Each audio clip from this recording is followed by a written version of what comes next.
Hello, my name is Christian and this is a presentation for Dr. Yang CIS 388, Information System Analysis and Design. For this presentation I am focusing on his assignment number 3, draw a context diagram and a diagram 0 for the Mozart Piano Studio System project. Before we get started, I wanted to take a moment and introduce myself. I am currently a senior at Missouri State University and I am pursuing a major in Information Technology Service Management, and I am planning on graduating at the end of the fall semester in 2019. So on to the assignment. The assignment states that we need to provide 2 data flow diagrams. One diagram needs to be a context data flow diagram, and the second diagram needs to be a diagram 0. On this assignment, we need to focus on using leveling and balancing for the diagrams. We need to properly number the processes. We need to avoid the pattern mistakes referred to in Chapter 5 PowerPoint presentation. In addition, both data flow diagrams need to cover all data flows described in the Mozart Piano Studio system. We need to ensure that the context and diagram 0 data flow diagram stay consistent in number of data flows. And lastly, we must ensure that the diagram 0 covers most of the Mozart Piano Studio system functions. So my plan for this assignment was to develop the understanding and knowledge needed to do the assignment, and then develop the context diagram and the diagram 0 as per the assignment requirements. Before I actually started the assignment, seeing as I had never created a DFD, I estimated that the assignment would actually take me at least a week to complete. A few days of learning what all entail within a DFD, and a few days to fully incorporate a DFD full with the processes, data flows, external entities, and data stores. To do this, as stated above, I needed to gain the knowledge on what a DFD was. And to be honest, up until this class, I didn't even know what a DFD was. I didn't even know what the acronym was, let alone any of the information that actually went into the DFD. What was a process, what is a data flow, what is an external entity, and what is a data store. I had no idea what any of those terms meant. In order for me to understand any of those terms, I just had to look into the Chapter 5 PowerPoint presentation, the data and process modeling, and I also opened up our Information System Analysis and Design textbook. And by the way, DFD, I realized actually stood for Data Flow Diagram. Once I learned what a DFD was, what a process was, what data flow, external entities, and data stores were, I needed to learn how to actually draw a DFD. What did they look like? How big did they need to be? How detailed did it need to be? Were there any differences between a context data flow diagram and a zero data flow diagram? These were all questions that I eventually was able to answer thanks to the Chapter 5 PowerPoint presentation, but again, up until that point, I had no idea what they were.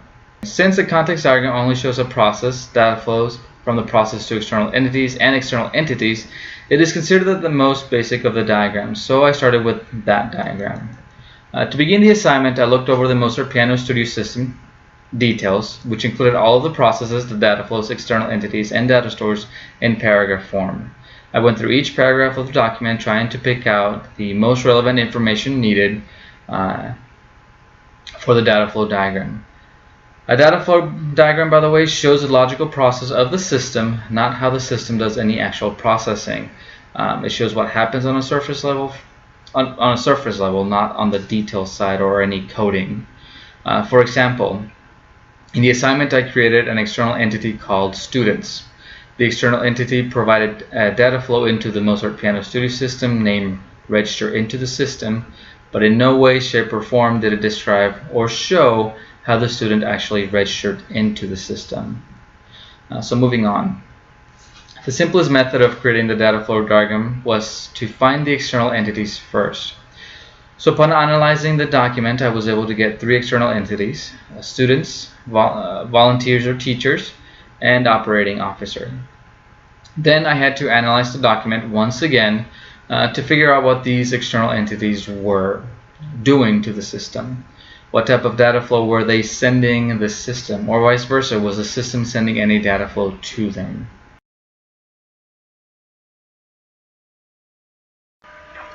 So to create my diagram, I used draw.io. It's a free website where you can create diagrams. And so what I did first,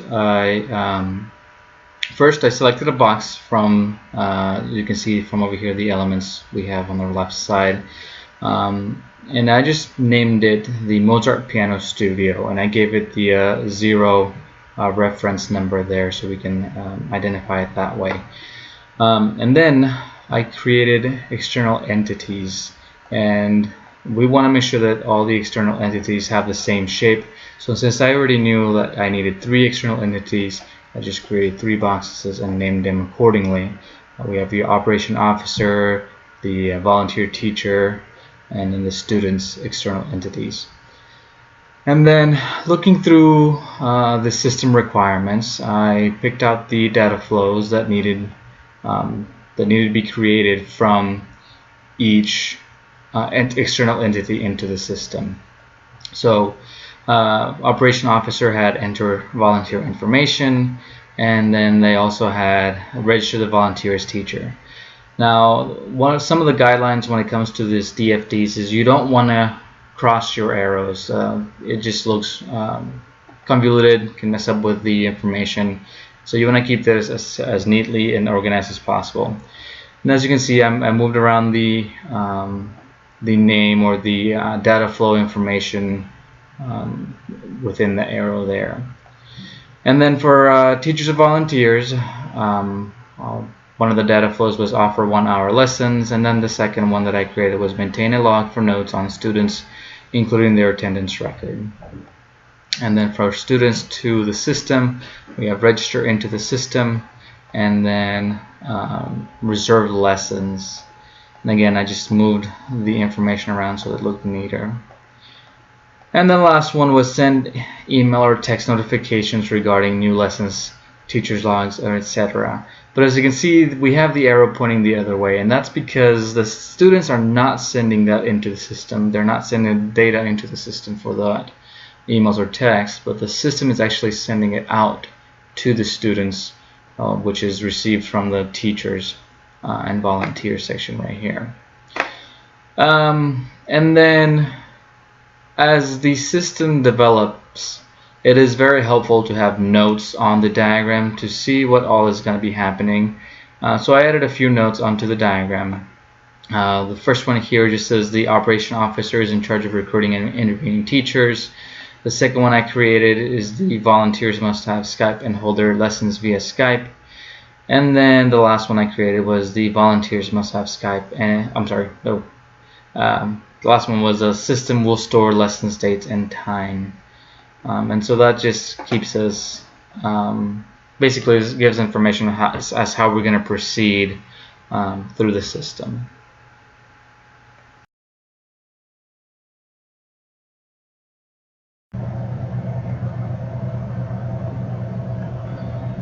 So once I finished the context diagram, the next part of the assignment was to develop the diagram 0. And so the diagram 0 is just a more exploded view of the context diagram. Basically, we get into the more detail of the system. Still not caring about the process, just the logical level of what the system is doing or how the data flows to the system. And so the first thing you're going to do is you're going to go into the more detail of the diagram. And so we'll remove the Mozart piano system there, and then we actually start leveling. And so with leveling, you want to make sure that the diagram stays in balance, and what that means is you don't want to create any more data flows than you had originally created on the parent diagram.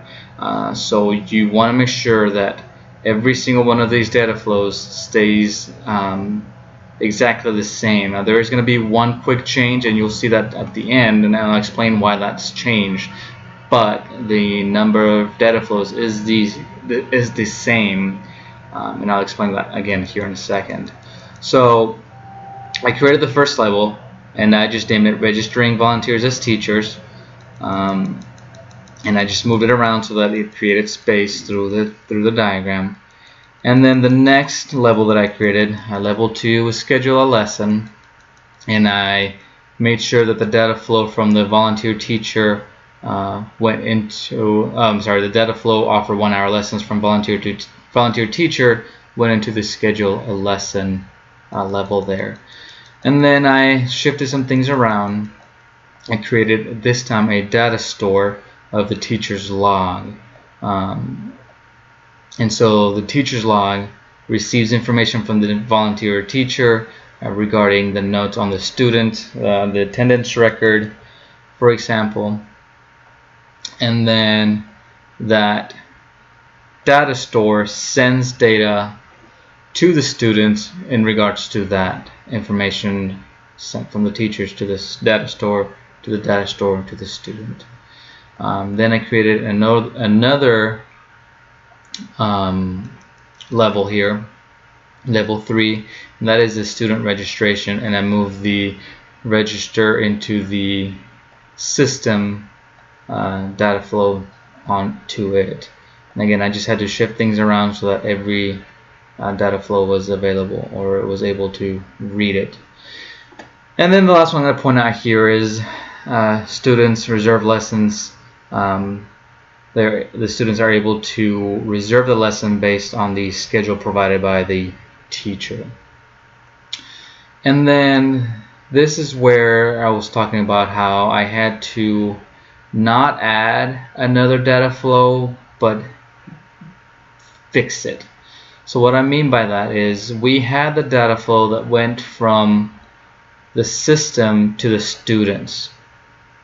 And so for it to make sense, the system sends information from the teacher's log as far as the teacher's log of the student notes, but the system also sends information to the student in regards to new lessons. And so, like I said, I didn't really create a new data flow. The data flow was there. It was just split because one part of the data flow was for the teacher's logs, and then the other part was for the regarding the new lessons. So that is my finished product there. And again, I just moved some things around to make it more legible, but there it is.